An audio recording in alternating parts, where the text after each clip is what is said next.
Coming this fall, the story of a grape who refuses to be crushed. One grape to rule them all, and one bottle to blend. Whoa, honey, what are you doing? I was recording an intro. Okay, that's great, but we got a podcast to do. Okay. All right, well, this is We Know Texas Vino.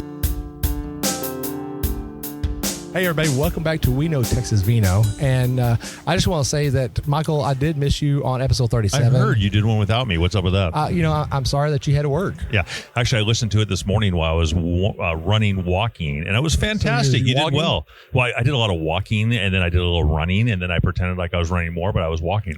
Oh, so you walked at a higher pace. Well, I had to get my steps in before I came out and drank wine all day. And we have an amazing young lady here who we're going to drink more wine with. And so I figured if I'm going to justify wine drinking, I better get out and do some steps for the morning. So that's what I was doing this morning. So I listened to that podcast, and you did a great job, Will. Well, I appreciate it. Well, I want to give a shout out to my stepdad for actually stepping in for you and Jess. Robert. Y'all were out. He was cool. Robert, you did an amazing job on that episode. So. And that was episode 37, which is actually out today, even though you won't hear this one for 2 more weeks. But this is episode 39 we're going to have here. But we've had a great time in our first 38 episodes. Will, can you believe we're almost at 40?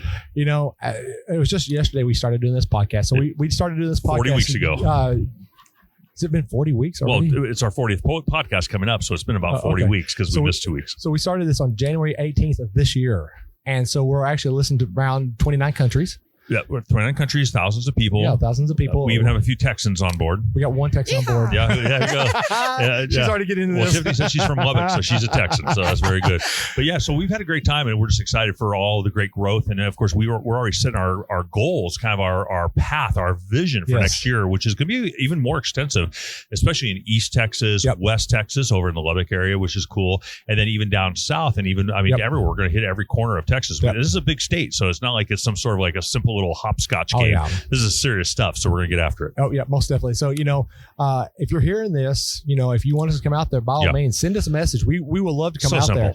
I mean, we have so many places in Texas that we want to go to. And I know our goal that you and I have talked about is try to hit more East Texas and West Texas, because there are some really great wineries out there. Well, we're in the Dallas Metroplex. We both live there. And so it's really convenient. It's easy for us, but we're ready to expand. We're ready to spread our wings a little bit. So that's cool. But today we're doing episode 39. We're in Greenville, Texas. We've been blessed to sit here and have a podcast already. This is our second podcast of the day, and we're going to have some fun. This is kind of a unique podcast here. Yeah. We have a special person here. We had guest. Not even she's a special guest, but she's an amazing guest. Okay. So before we jump into that, we're going to talk about where everybody can find us. Let's do that.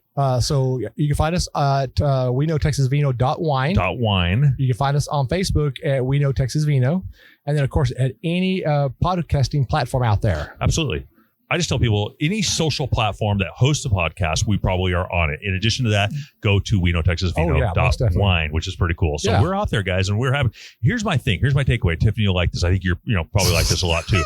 But don't be afraid to give us a 5-star rating. If you like what we're doing, give us a 5-star rating. I imagine Tiffany comes from a world where she probably has surveys and different things that she does. Well, 5 stars. Well, she probably likes 10-star ratings, but that's irrelevant. 5 stars mediocre. Here's a 5-star opportunity, and Tiffany's like, "But give me 10." Okay, so yeah, that's cool. Well, that's awesome. So people can reach us, and we're having a great time doing this. So very, very good. Well, let's jump into this real quick. So a young lady sitting to my right is Tiffany Tobey. Is that correct? Absolutely. Welcome to our podcast. Thank you for having me. Yeah, well, we've been excited when Will told me that he had met you through different channels. I said, well, that's perfect. We need someone, an authority, and a super fun young lady who is not only smarter than us, but also who's like in the middle of it right now. You're in the trenches doing some cool things. So real quick, I know you're from Lubbock, but tell us who you are, why you're here today, even, but what you're doing to, add value to the wine community. Absolutely. So as you said, my name is Tiffany Tobey. I am from Lubbock, Texas. I am a Texas Tech University graduate. Woo, go Red Raiders. Red Raiders. I bartended all through college, so I've always been immersed in the world of alcohol. As most people should know on this podcast, most of the Texas grapes are grown out in the high plains, which is right outside of Lubbock. So I had an amazing opportunity while growing up to get acquainted with vineyards and grape growing, and kind of got really enthralled into the wine world. And then whenever I was in college, I got a business degree and had an opportunity to go study in Italy. And while there, I fell in love with the romanticism and the passion and the history of wine, as well as the geography and just I mean, it's just an amazing, magical place. And that's kind of what changed the trajectory of my career. And I decided to become a sommelier through the Court of Masters. And within a couple of years, I did, and changed my whole life path. Yeah. So I moved from Lubbock down to Dallas and got integrated into the fine dining world. I opened a couple amazing restaurants. This recent one that I opened was Carbone, the Michelin restaurant from New York City. I got to help build their wine program, which was amazing. And then I've worked at some private clubs around there. Right now, I've been out in West Texas working harvest the past couple months. Really? It has been amazing. Yes. Wow. You like to get your hands in there and be part of the earth and that sort of thing? Absolutely. Get you back to your roots. Yes. In my opinion, wine begins in the vineyard. Yep. So if people don't fully understand what's happening with grape growing, then you can't really comprehend what's happening in your glass. So as well as being a sommelier in fine dining and all over the Dallas scene, I am a current viticulture graduate student with the Texas Tech University Viticulture program. My teacher's amazing. He's been very, very awesome in the guidance as far as what I'm learning in the vineyard and rootstocks and everything else. So whenever I had an opportunity come open to go out to West Texas and apprentice under a winemaker the past 3 months, I jumped on it. I took a break from my fancy job at a high rise in Dallas, and I went out and have been digging dirt in the vineyard and harvesting grapes and learning as much as I can. Yeah, well, your enthusiasm is very contagious. So I can tell that's a really important part, is getting back to the basics, right? Back to the fundamentals. And that's going to be a really core part of what you do as you, because you're young, but as you continue to build your portfolio and become world renowned, that's all going to be a really important element and part of the ingredients that make you who you are, right? Is being part of that entire community down there. Totally. Because I mean, whenever people meet sommeliers, a lot of the time it's people that are just from a hospitality background or are just focused on like wine sales and that aspect of the business, which is a huge aspect. Mm-hmm. I mean, restaurants don't realize how much revenue they're losing whenever they don't have somebody that's dedicated to the curation of an amazing wine list. Great point. And I mean, that's an amazing aspect, but whenever you get into the vineyard side of it and the production side and working in the winery and in the lab and running tests on these wines, you really get to see the full picture of what wine is from the beginning to the end and the evolution. I mean, it's evolving in the vineyard. It's evolving at harvest. It's evolving in the tanks. It's evolving in the bottle. And when you open it, it evolves even more over the hours that you drink it. I mean, it's truly an evolutionary experience to be able to understand all aspects of wine. And you know, it's kind of crazy that sometimes people will just get a bottle of wine and they open it and they drink it, but they don't sit down and think about, okay, so how many people actually touch that bottle of wine? You know, because sometimes, you know, it could be one person, it could be 50 people. Right. And then how long it took them to actually curate it and get it prepped to be ready for you to drink it. A lot of people don't think about that. You know, I personally now have more, what's the word I'm looking for? Memory lapses. Appreciation now. I have more appreciation now than going through school myself and actually learning about wine, trying to make wine myself for the people who actually make this wine, because, you know, there's a lot of nights they go without sleep just to work on this, trying to get their wine ready. And a lot of people don't understand that. Oh, yeah. I mean, you've got to stress about the weather every day. You've got to stress about how your workers are out in the vineyard tending to the vines. I mean, every aspect of that comes back on you whenever you're in the winery. And a lot of people don't realize that glory is not there on the winery side. Like me coming from the fancy, look, I'm a sommelier in a fancy restaurant. Like you get all the pomp and circumstance. But the people that are working in those vineyards and the people that are working in the wineries, they often don't get the respect that they should be given. Also, they don't get the money that they should be given. Most definitely. Yeah. I think it's underappreciated, undervalued for sure. Absolutely. Yeah. You know, and I know, for example, I know a lot of wineries that we've been to that, you know, that they should get a lot more accreditation for what they're doing, but sometimes they just don't get it, and they don't care because they just want to make sure the people that come in their door enjoy their wines. 1000%. It's passion driven. That side of the business is passion driven. Yeah, most definitely. 100%. That's beautiful. Yeah. Well, you talked about how beautiful is a bottle of wine, right? And is that also part of who you are? Is you understand the grassroots? I mean, literally where it started, the grape that was plucked during harvest, right? And then now you're drinking a glass of wine. Do you describe that to the people you work with? Do you describe that to your patrons, the people who come into your fine restaurants? Is that part of your repertoire?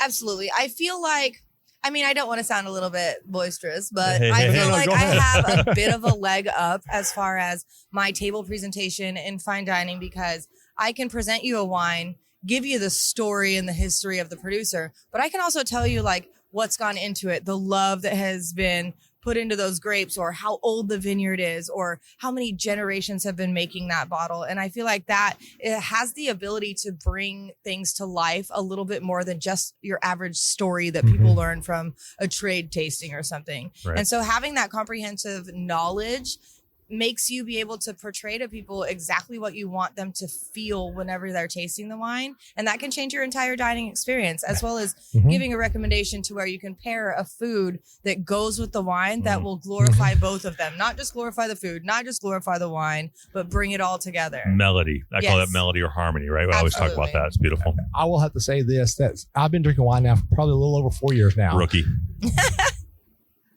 Remember that. But I've been drinking wine probably a little over four years now. And I will remember when I first started drinking wine till now, my taste buds have actually evolved. And I would like to say that evolved from what it was to what it is now. Yes. You know, now granted, I still love my Whataburger. And I still love my chicken E. Okay, I got to have that every once in a while. But, you know, when I go out to eat now, it's not going to Chili's. It's not going to Applebee's. You know, I go to a little bit higher end restaurants now because there's a little bit more how can I say appreciation maybe? For what they do for their food, because it's more freshly made. Right. You know, I'm going to go ahead and name drop one of my favorite restaurants is Table 13. I love that restaurant. Okay. Everything that you go in there and you get is always freshly made. I've never gone in there and not had anything freshly made. And yeah, you wait a little bit longer than normal, but I'm okay with that. But think about having someone like Tiffany or a man or a woman who specializes in the wines, and you order this plate, you order this dish, and she or he will come along and say, let me show you how to enhance that, how to literally make this better. How beautiful is that? Oh, it's most definitely 100%. Yeah, that's so cool. And that's why I have a huge respect for you. Like, really, I know we've never met ever except now. Thank you. And I Facebook stalked you. But I mean, I've read so much about you that there is a huge respect for you, what you do, because there's not a lot of people out there. I mean, there's a lot of Psalms out there, but there's not a lot of people that actually will take the time and tell people who are not familiar with wines, very novice at drinking wine, and they take away from what you tell them, like, I understand this now.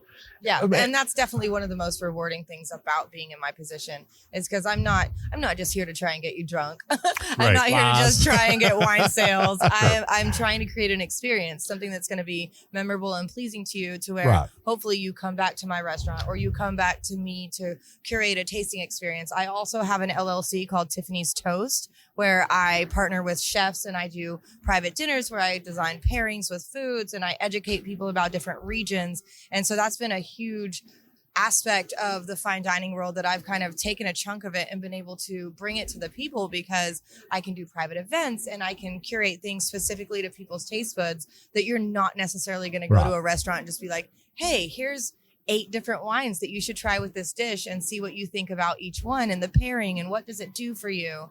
And so, I mean, it's all about the experience. Well, and say that again, your LLC's name again? Tiffany's Toast. Okay, Tiffany's Toast. So go out there and reach out to her, probably on social networking or whatever, and get that young lady over there. That's fun. Yeah. A family. I have a family coming to town. How fun would it be to bring someone in who's just knowledgeable? And, you know, that's something that we want to do probably for 2025 or 2024. Yeah, don't get ahead of yourself. Man, holy cow. Did I just throw a whole year away right there? Yeah, that's the lost year. I mean, that's something that we want to do starting the next year. We want to do like tastings and pairings and want people to understand. Yes. Because, I mean, there is a lot to wine. There's a lot of complexity and a lot of simplicity. I'm going to make sure to say both those at the same time. There's a lot of simplicity and a lot of complexity, because there is. And there's a positive to both sides of that. Yeah. You don't need a wine to be super complex and have this crazy history or chemistry. As long as somebody likes it, like, that is at the root of it. One of my favorite things to do whenever I get people to come in and they're like super snobby about wine, they're like, oh, I only like French wine. I love to do side-by-side comparisons and pick different wines from Texas to where I can do a comparison and be like, oh, well, you like this Bordeaux. Let me show you this Texas version of a Bordeaux. So do you get snotty like that with them too? Yeah, I like it. My wife always makes fun of me when I do actions, like my eyebrow goes private. She just did that. I mean, Bordeaux. You got to get a little feisty with it, because people are very skeptical. And especially whenever you're dealing with international wine drinkers and they come to me in a fine dining setting and I'm like, let me tell you about this amazing Texas Texas wine. Don't even tell them. Just pour them a Texas wine. And that is the beauty of it. Do it blind. Yeah. Let them see what they see. Yeah. And it's really amazing to see how many people gravitate towards Texas blends Yes. and unique Texas varietals that we can grow here that other wine growing regions in the United States cannot produce like we can. That's something that That's we want to beautiful. do also next year is we want to do like a blind tasting where you have California and Texas and Old World. Oh, yeah. You let me know. I will help you out, She'll- I darling. was saying, There we I wrote a note here, so we've got to get her to one of our podcasts Yeah. where she can orchestrate that and run it. That's something we Absolutely. want to do. We want to get people. We want to Yeah. get people to come in and sit down and do that. And we want them to see, can you taste the Texas wine? Which one do you pick out of here? Absolutely. And That's one of the funnest things to we do. will so- How wanna do that. often do they pick a Texas wine? I bet it's probably more than people would give you credit for. Oh, I would say way more than people would ever imagine. For sure. Yeah. I mean, people, whenever I talk to like my other wine snob friends Yes. and tell them what I do, they're like, no, they didn't. No, you didn't. And I'm like, yes, I did. Well, I want to remember. I'm going to put you on the spot here. Tiffany, I don't throw people under the bus very often. I'm going to put you on the spot here. Okay, Yeah. okay. But I really believe, based on the people I've interviewed the last year, that I'm going to say when people put a Old World, California, Washingtonian, Oregonian, and a Texas wine on the table, blind taste, I'm going to say minimum 30 to 40%, if not higher, they pick Texas wine. Talk to me. I would say that that's a pretty fair Is that assessment. pretty good? 30, 40%? That's a pretty fair assessment. I have a burning memory of, are you guys familiar with Viviano from Llano Estacado? I know the name. It's a red blend wine that is, it's absolutely gorgeous and superb. And I have done a side-by-side blind comparison with that wine next to a Bordeaux. I would say about 10 times in the past 2 years. And I would say that 8 times out of the 10, people went for the Viviano That is over so the Bordeaux wonderful. blend. I love Yes. hearing that. I love hearing that because, we get these snobs. So our whole lives, we all of us, we grew up with this mindset and people are like, I'm from California. I'm from the Columbia River. I'm from France, right? Good for you. Taste this. Yeah. Well, try this, right? Well, so a little funny story that happened with me. I was working in one of the wineries up in Denison, and this lady comes in. She goes, I only love this wine from Landon Winery, and I won't drink it anywhere else. And I was like, why is that? She goes, well, I grew up in California, and I love California wine, and Texas wine does not taste like California wine. And I said, well, you got to lose that mindset. And she looks at me like completely puzzled, like, how dare you say that? And I said, well, it's because you grew up in California. You drink California wine. You're used to the terroir that's in California. Yes. You come to Texas and you drink it. It's a totally different terroir. You got to be open-minded about it. And she got really offended. Were you as condescending to her as you were just now? Yeah. Yes. and Don't patronize but me. here's what's really funny is her husband stood right behind her where Oh, yeah. she couldn't see, and he was like, yeah, thumbs up, like, good job, man. That's awesome. But I mean, it's people don't understand that, if you go to different regions of the United States, and I'm not just going to say Texas, but different regions, you got to be open-minded about drinking the wine because it's going to be different terroir in that area. You can't go in there and expect, okay, my Pinot Noir in Washington is going to taste like the Pinot Noir in Texas, or it's going to taste the same as over in, France or Spain or whatever you're going to. It's not going to taste the same. Right, for sure. Well, have you noticed, Tiffany, and I'm sure you have, that we've been interviewing winemakers and ownership religiously here this year. And one of the common themes, you've mentioned this word twice already, is the passion for what they're doing. Do you, when you're showcasing Texas wines, have you met a lot of the ownership, a lot of the people in the industry who just are ridiculously passionate about what they're doing? And if so, how do you feel Texas is doing compared to like California and some of these other states in our country? Do you feel like we're catching up, or how do you feel we're doing right now? What's the temperature? I feel like we are absolutely on the edge of a boom. That's great news. The passion that is here in Texas is so full because people know what's coming. They've seen the tourism aspect and what's gone on in other states that have a tourism already in place. And Texas, I mean, we're pretty lucky because we're so big that we have the ability to cultivate the tourism aspect here. And so every day I'm looking at how much expansion vineyards are doing and how many people are deciding to segue from cotton farming and peanut farming and ripping up their crops and planting grapes. And what that tells me I mean, when you plant a vineyard, you have to wait at least 3 years to get your first good crop to make your wine. Yep. So the fact that cotton farmers and peanut farmers are pulling up their crops and planting grapes now just solidifies the fact that within the next 5 years, this area all over the wine tourism aspect, I'm talking from Lubbock down to Austin, up here into North Texas, it's just going to boom. That's amazing. And I feel like it's amazing to see the passion that our winemakers have, because they're going to get in on the forefront of this tourism aspect. And we're going to be able to cultivate something that rivals everybody else. Because honestly, I mean, I go to Napa quite a bit, either to speak in conferences or to judge wine competitions. And a lot of the people there are a little bit desensitized. And it's all about chasing the money, because the quality kind of is already established there, because you have so many OG growers that are like, oh, I own this vineyard, I own that vineyard, I have land here, I have land here. It's kind of monopolized. And I feel like here in Texas, we have the ability for people to create their own bounty in their own area, because we have so much land that you can be creative. You can do that crazy wine. You can try pet nat if you want. You can try anything you want, because it's kind of no holds barred right now. Like, we are the wild, wild west, if you want to say that. Yes. That's so awesome. You know, and it's crazy that even people from California are coming to Texas now. Oh, yeah. And it's crazy. And but you know what? The number one thing, I actually read an article the other day. The reason why they're coming to Texas to do wine now is the family atmosphere that makers have here in Texas. Yes, because that's and it's funny that you say that, because I recently was in Italy studying in northern Italy, and the winemakers that I was visiting with out there were talking about the fact that Texas is one of the only places that is trying to keep the family aspect in there, kind of like the heritage aspect of Italy. Like, a lot of them won't even let outsiders come into their wineries. As far as Texas, I mean, we are a very unified, family-oriented state here. And so whenever you see these new growers popping up, they're getting their kids involved. They're looking at not what's happening right now, but the processes in their vineyard for generations to come. And that is going to be what sets us apart as far as the evolution of the Texas wine industry, is because people are planning for the future. That actually really inspires me. That was so well put. Thank you, Tiffany, for that. I'm trying to think how to put that into words, because of what we've experienced so far in the last year. But that is really well done, because I agree. If there's anything that's going to set us apart from American, the nostalgia, it's that Italian mindset of almost having that family legacy. This is part of who we are. We're the ones with dirty hands because we're the ones out harvesting, and then this is our wine, which is pretty cool. That's fantastic. So I do have a question for you. Okay. Do you need security when you go to Italy and all like that? Because I'll be your bodyguard. You just want wine. I got your number. I'll let you know. And you know she's going to get you wine. I'll let you know. Well, speaking of Italy, I have notes here. I actually have notes. So I'm going to get into Italy because I wrote this down when you mentioned it. You spent some time in Italy studying. Now, I've been to Italy, and that is it's my favorite country in the whole world. Changed I love my Italy. whole life. Yep, I love Italy. And I've spent some time up in Milano, but all the way down to Marseille, the Italian, not Marseille, that's in France. Sorry, down to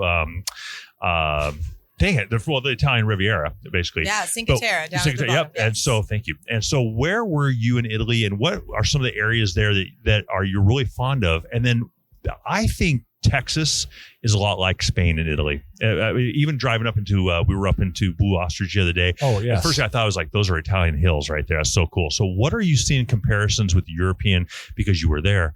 And what's your favorite part of the Italian experience? Yeah, absolutely. So the first time that I got to go study in Italy, I was based kind of in Tuscany, and I did Florence and Tuscany and that whole area around there. Unfortunately, I've not been to Barolo yet. That is definitely my favorite Italian wine, I would have to say. But I mean, all of the regions have their own characteristics. You can drive to different regions and it's a completely different topography, completely different soils. I'm definitely partial to Alto Adige.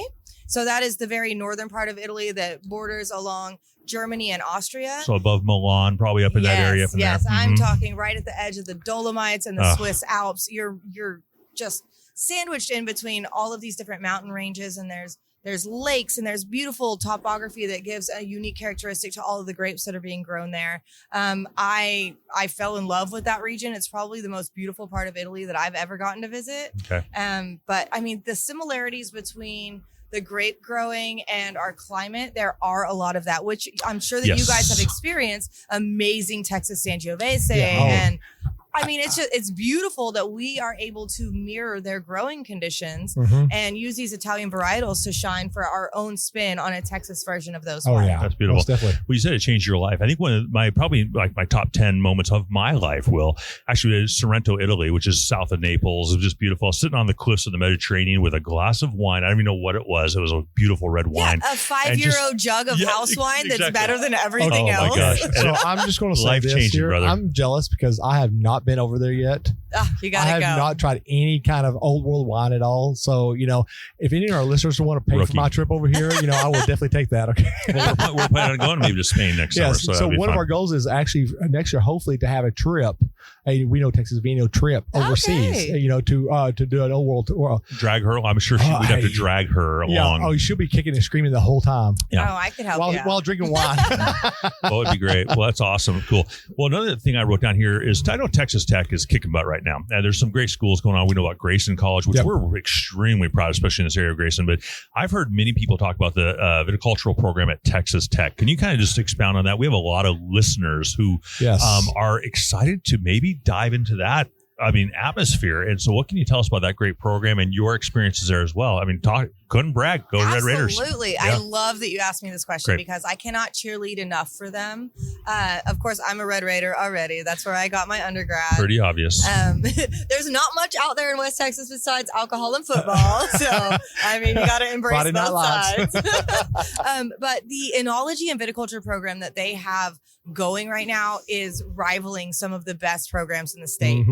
Some of the teachers have gone through the programs at UC Davis, which fingers crossed one day I would have the knowledge to be able to ever be a part of that. Right. But for Texas, the Viticulture and Enology program is amazing. And doing it through Texas Tech University, you have the ability to use the teaching vineyards that are down in Fredericksburg that are planted just for study. Wow. Then out there in Lubbock, there's also a practice vineyard that has different varietals on every single row so that while you're studying, you can see the nature of this vine and the nature of this vine and when this one's blooming and when this one's not, and kind of how all the cycle of the vine is happening on different varietals, which is really eye-opening whenever you're deciding well, if I ever make wine one day, I want to make Cabernet. No. I want to make Tempranillo. No. You can see the characteristics and how easy they're blooming and how easy the fruit set is happening and how quickly that's happening. And so the ability to take the viticulture classes through Texas Tech has been amazing because they have you go into the vineyard for every cycle of the vine. So it's really hands-on, it sounds like. Absolutely, yes. You have to go at least 3 to 4 times during the year to the vineyard.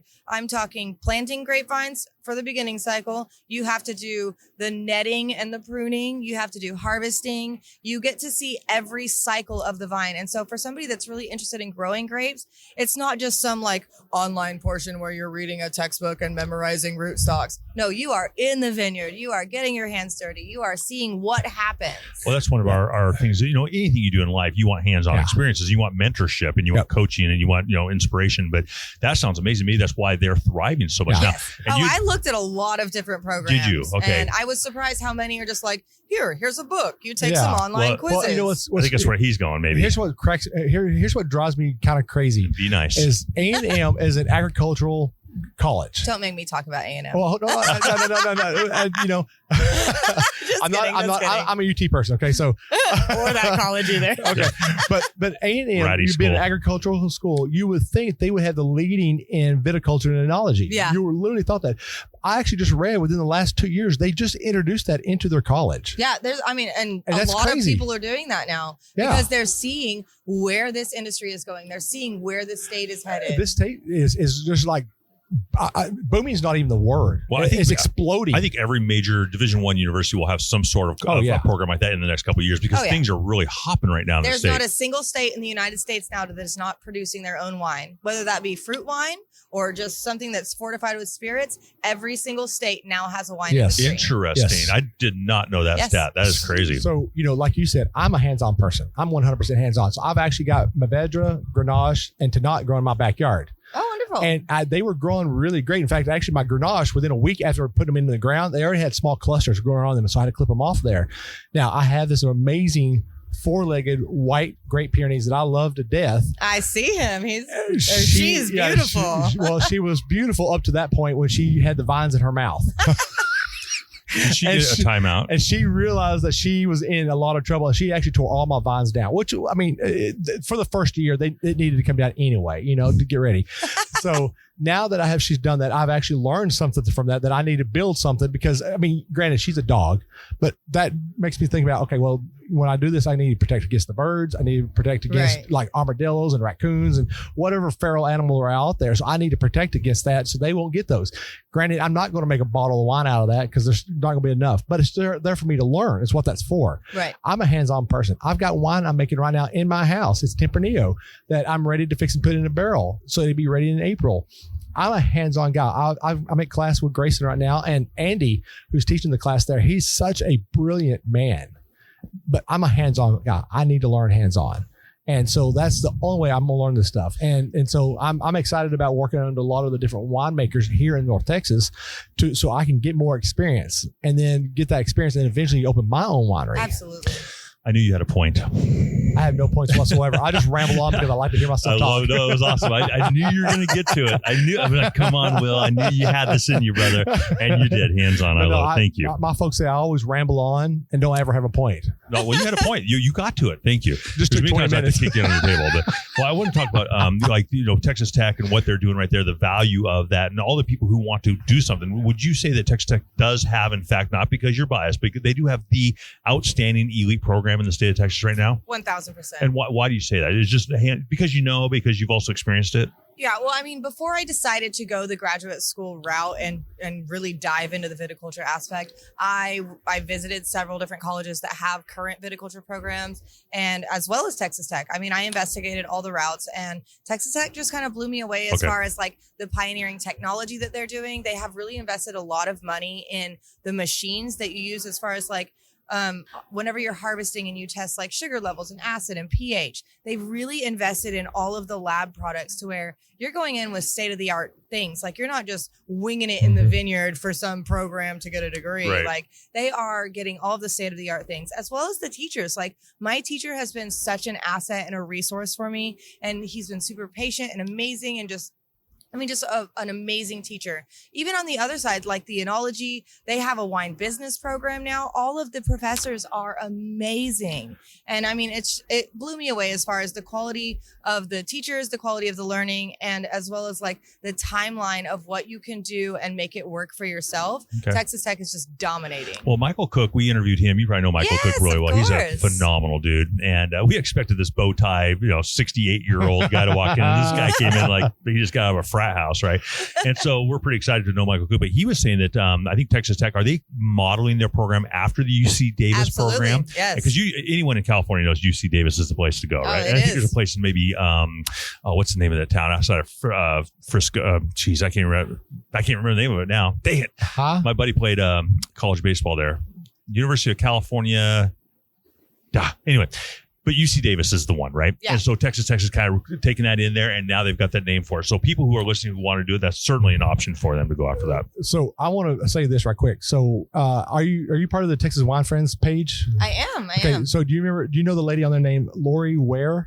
I do not. She's actually one of the first classes to actually graduate from the Texas Tech Wine Business Management program. Oh, that's awesome. Yeah, so she just graduated from that. So I'm going to give a huge shout out to her. Yeah. Congratulations. Right on, that's cool. Congratulations. That's one of the first times that they've done that program. And apparently it had such an amazing success that they have now added that into one of the featured programs for people to sign up for whenever they look into this avenue of business. Now, you know what? Sitting here talking to you about this, it makes me now want to sign up for Texas Tech and take this class. Well, I guess that's my point, is I kind of like expounded on that a little bit because I wanted you to be inspired, and Grayson, phenomenal. But if there's an avenue that you want to pursue, there's so many great options for you, Will, to go do that. So, I as we was talking about off air, I just started doing this 4 years ago. It's amazing how much I don't want to call it a juice or liquid or anything like that, but it's just amazing how something so minute like a grape can turn into a liquid. I just want to be base, that has such an influence on people's lives. Absolutely. I mean, when you think about it, the grape is starting in the vineyard. That is the first cycle of its life. It's evolving the whole way through. And not only is it evolving into its own thing, which is basically alive, it evolves I mean, I'm in the middle of inventorying a cellar right now to where I'm inventorying wines that are, I mean, I saw a port from 1907 yesterday. That's cool. I'm talking We're going to need to taste that. this is a wine that has been evolving for over 100 years. Yeah. Yes. And then whenever people open that bottle, it's still going to be evolving in their glass and it's still going to be an experience in their life. And so the fact that something that is so minute as a berry can transform into something that is so beautiful that it leaves a legacy and a memory in your life. Like that right there, that's romance. That is passion. That is history. That is geography. That is every aspect of life going into one glass. Chemistry. I mean, you're talking about every possible science, sociological experiment. I mean, you're talking about the families who, the sweat equity that went into that bottle of wine. That's beautiful. Well, you know, Dwayne over at Cedar Hollow Winery told me to listen to a book called The $1 Billion Grape or $1 Billion Wine. Okay. And listen to it. The book was written in the 80s. And it was talking about they actually found in France a cellar that was boarded up to keep the Nazis from grabbing this wine. And that wine that was in there was actually for Thomas Jefferson when he was a president of the United States. Wow. And they were selling the bottles off at the time. And I haven't finished reading the book, or listening to that book, but they said that one of those bottles actually sold for like $80,000 in the 80s. That's the one I bought. Yeah. We're popping that in the back. Yeah, we're going to do that later. Okay. But he said that when he bought that bottle, he took it to the winery that there in France who actually bottled it back during when Thomas Jefferson was the president. And he was showing it off and he was walking around and barely tapped the corner of the wall and the glass just shattered. Yeah. And people were running over there, putting their finger in the wine just to taste it, but it looked muddy. But he says but it tasted so amazing because it sat there and aged for so long because it was hidden for so long. Yeah. And wine is the only alcoholic beverage that you can get that you can let it sit for hundreds of years. And it still tastes good. Maybe Tiffany knows the answer. I think some wines you can sit for a long time. Like I have some bottles from France. I was there at one time in the 90s, and I still have 6 bottles from France that I shipped back somehow. I think back then you could just ship it back to America. But I'm not even sure that wine's good. So maybe, I mean, you just had a port from 1907, but how do you know if the wines are good? You have to research that extensively. And is that part of what you do? It is part of what I do. I mean, studying vintages is definitely something that a floor som needs to do whenever they're working with old wines. It's a whole lot of faith. I mean, whenever you get wines that are that old, like it's a gamble. Please don't be bad. I mean, I face this every day. I have a fairly decent amassed collection of wine that I've gotten over my professional career. And I'm always like, oh, I got to save that. I want to try it in 10 years. But at the same time, like waiting time is also risking it going bad because through no fault of your own, wine can just be like, okay, I'm done. Bye. Right. So like whenever you open an old bottle, it's always a gamble. It's an exciting gamble, but it is a gamble. It depends on storage the entire time it's been alive. Like you have to have it properly cooled, proper humidity, like standing on its side. So I have a 12-year-old bottle at the house right now, and I'm just trying to find that right moment to open it up. That right moment is today. Well, why did you bring it? I've gotten to the point where I'm like, today is the day. Open the bottle. Well, Don't wait. Let's schedule some time outside because I want to share it with Michael and Erica and Jen and Randall. I will share it with you. Have Tiffany over. She'll be the one who. You'll have to come over and we'll open it up and we'll drink it and then we'll look at each other and like, okay, yeah, this was bad. We'll just dump it.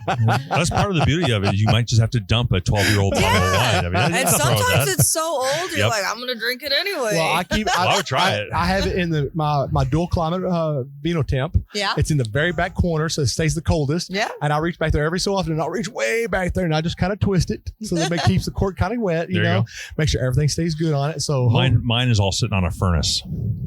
It's the best. That's the best way to do it. Making mulled wine. Add some fruit and some brandy and call it a day. His cork's already come out about a half inch. Oh, they've already popped. They popped 6 years ago. I've got styrofoam over now. Oh, man. Well, I have a little 2-part question for you, Tiffany. You got a friend coming over. That's awesome. A little 2-part question. So did I pronounce it correctly? Carbone? Is that Carbone? Yes. Okay, so Carbone. So 2 things. So you have built up a repertoire of experience. You are a professional, and so you now have these great high-end restaurants you work at like Carbone.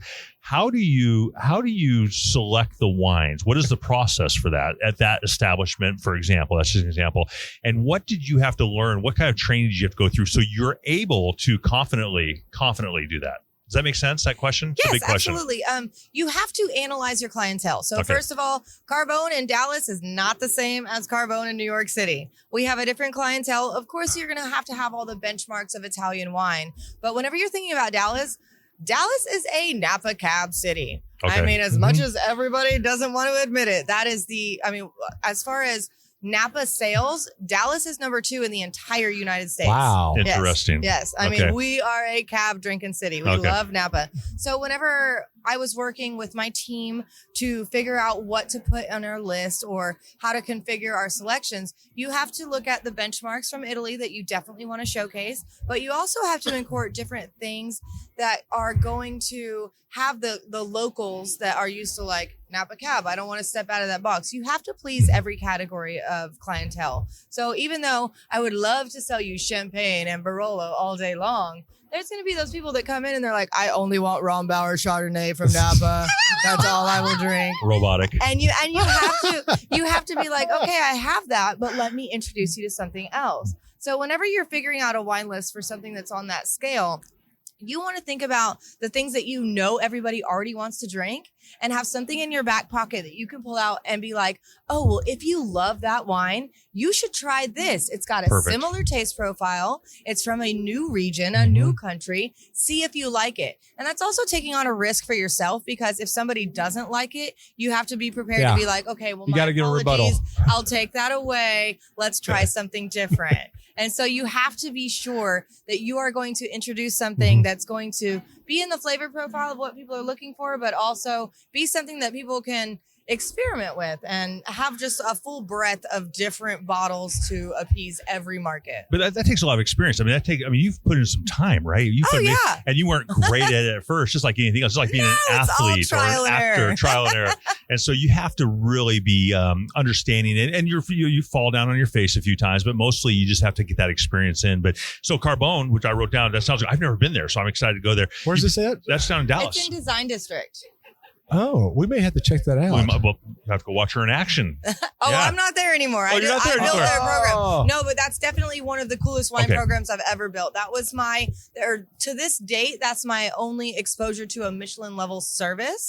What does that mean? Back up. Michelin level service. So Michelin stars Chef Ramsay. are basically like the best of the best. Okay. So in New York City, Carbone has a Michelin star. They came to Dallas with hopes of getting a Michelin star, but that has not happened. Dallas actually has no Michelin star restaurants, which is heartbreaking because we have such an amazing food scene. Yes, we really do. It's very, very sad. But getting to open their program in Dallas gave me exposure to vintages and producers and countries that I had never, ever experienced before because they have such deep pocketbooks. So I got to play with amazing wines. So that was definitely a huge influence in me coming up in the wine world.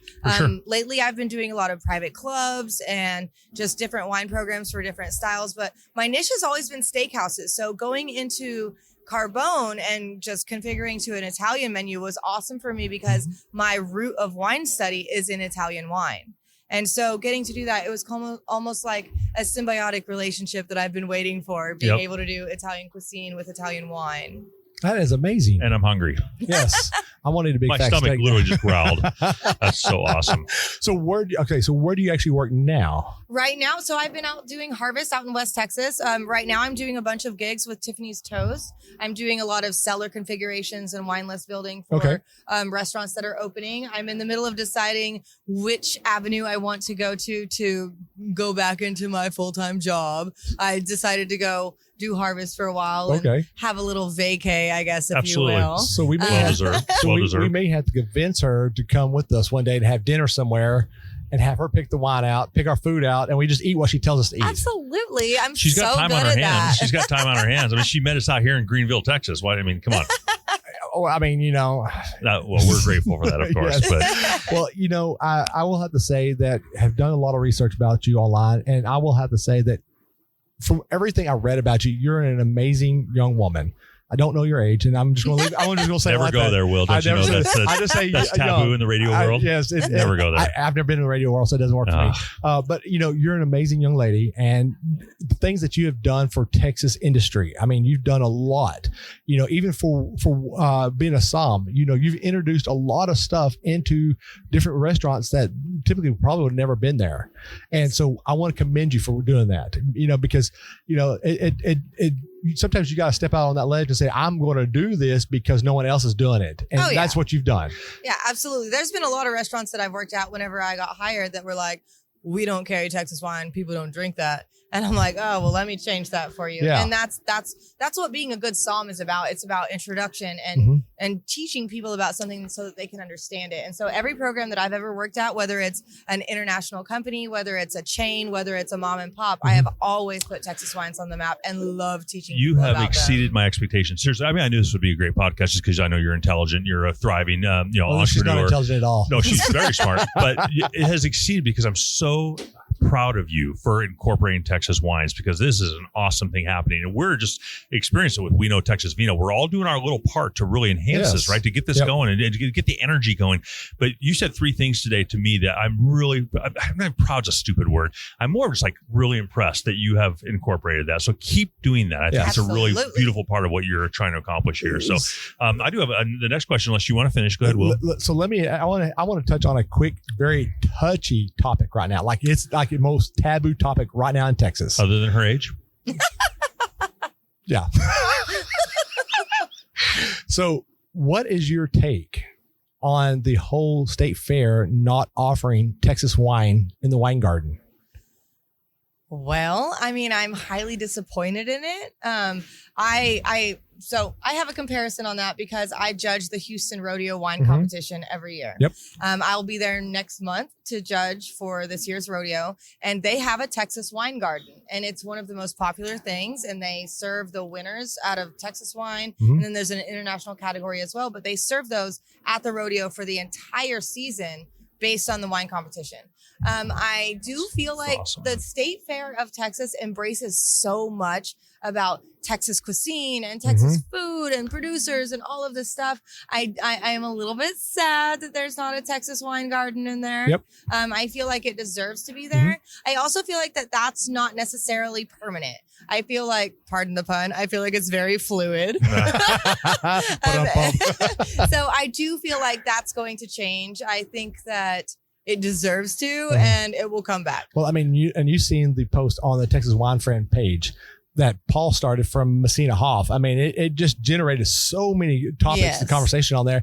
And I agree with what he had to say on there. I mean, we're at Texas State Fair. Texas State Fair should be offering Texas wine, not California wine. You don't go to California and you don't see Texas wine in their state fair. Let's spearhead that. That could be one of our advocacy moments next year, is getting that incorporated. And we have a perfect person to be the lead on that. You know what we could do is we make all the winemakers picket the board members.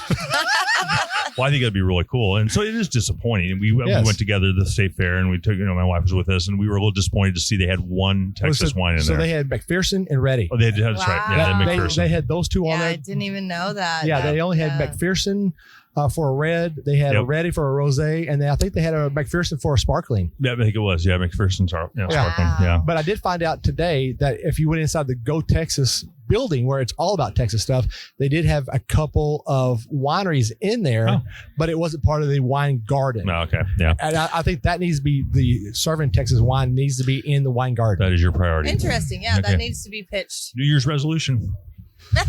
Okay, let me add that on my plate. There you go. Well, I have my most important question of the day, and it's gonna be a fun one. I think I'm really excited. But there are a lot of young people, and I just went. I met a gentleman who owns a pilot training company up in Denton, Texas. Okay. And because we built this relationship, he gave me this card. He said, "Do you want to take a free flight?" I'm like, "Yeah, hello, flying in a little plane." I took my wife, and it was awesome. Well, we go there, and we're kind of being updated, and I see all these 16 and 17-year-olds in pilot training school already. And their goal is like, listen, we have this passion for flight, for aviation.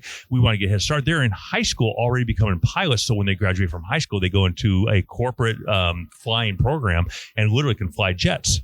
Here's my point. I have a point. Okay. And that is, you can inspire a lot of people. And just like any industry, there's always a certain amount of people who can inspire young women and young men to get into this industry. Let's be honest, what are some of the obstacles that you've run into, and how excited are you for a crop of young people to get involved in what you're doing? And why would you recommend that for some young people who are excited about the wine world? Absolutely. So the evolution of my aspect of the wine world business, which is a sommelier that's in the floor, of course, the core of that is hospitality. And so whenever I talk to younger people, Especially people that are already going into the service industry and they're waitressing or they're learning to bartend or anything. That is such a core of everything that we do as hospitality, especially if you want to be on the restaurant side of being a wine professional. For me, as far as encouraging people, of course, there's the obstacle of you can't drink till you're 21, but you can still appreciate geography and service and experience and flavor combinations. So there's ways to get people interested and pique their interest as far as the other sides of it, aside from getting wasted, I suppose you could say. Wasted, so 16-year-old. So one of the things that I always encourage is the fact that the evolution of becoming a sommelier is so different now. Whenever I first started, it was all older white men that were mean and they were rude. And if you asked questions, they made you feel dumb. When I was trying to learn, they would look at me and be like, what? And like scoff at my questions. And so that fueled me to become certified. And that's definitely one of the things that has lit a fire under my rear, if you want to put it that way, is the not inclusive nature of the wine world that has been going on for so long. And within the past 5 years, the evolution of incorporating people of different nationalities and women and just the whole plethora of diversity that is coming into the wine world, it's exciting because it's never ever been this way. I mean, my aspiration is to become a master sommelier, and there's, I believe, 11 women in the entire United States, and that is it. There's only 116 in the whole world, and 11 of those are women. Wow. Like, if that's not motivation, I don't know what is. That really surprises me, but good for you for pursuing that. So young people look up to you, and they may not even listen to this podcast, but maybe their parents do, or maybe they know they're in that world. But how exciting is it for that avenue to be open? You're opening doors for people, literally. Definitely, because it's never been inclusive like this.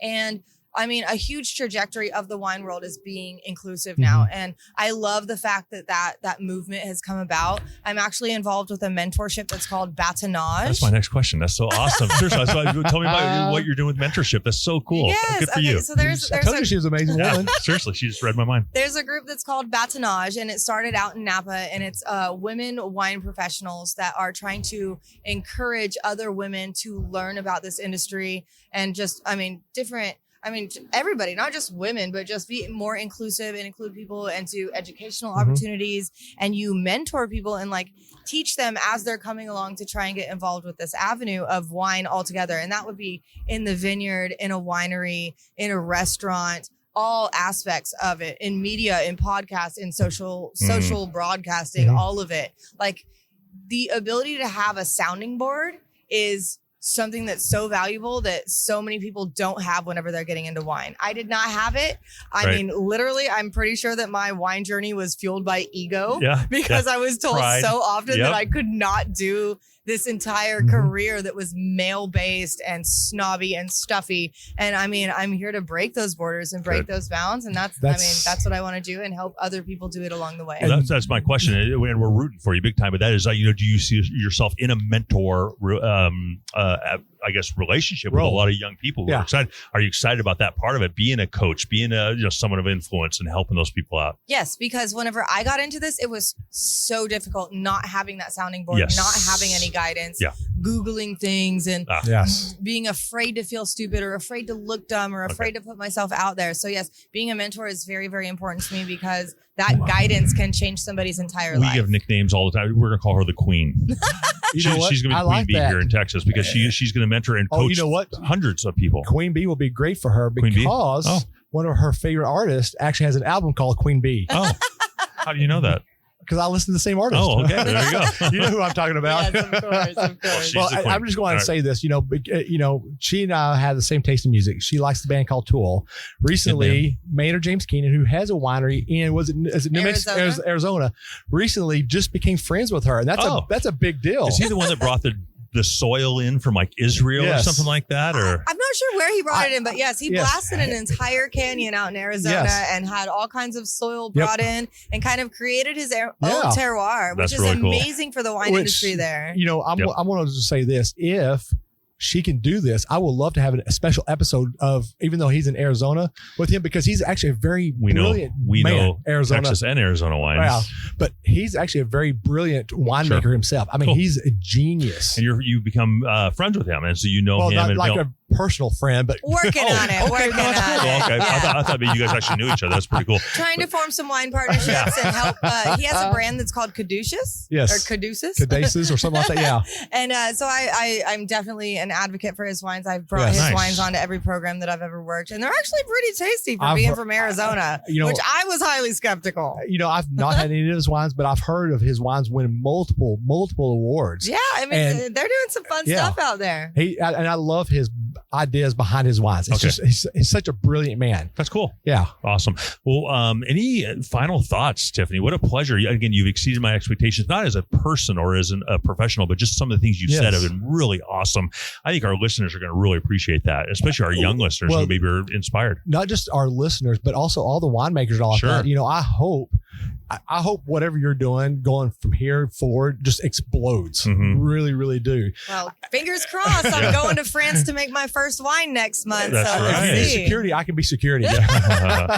Well, But I mean, we have a lot of winemakers who actually listen to our podcast and love our podcast, what we're doing and stuff.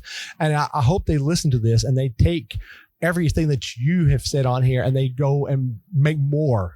Well, how about pursue a relationship with Tiffany as a winemaker and bring her in to do special events? And not only will that help and complement your company and your business and your future, but also theirs, right? Oh, yeah. It's harmony. It's back to that harmony. Absolutely. It's the melody. It's some sort of a beautiful melody. We got to lift each other up in this state. That's correct. Go Texas, right? Yahoo. Well, Tiffany, you get the floor here. Any final thoughts you have for our listeners or for the people even who are listening to us here in this winery? Anything you want to share with the folks out there? No, I mean, first of all, I just want to say that I'm happy to be here. It's been awesome chatting with you guys. I told you it was going to be fun, didn't I? Yes, absolutely. I'm a huge cheerleader for Texas wine. I'm excited to strap in and see what's going to happen with our industry. Yeah.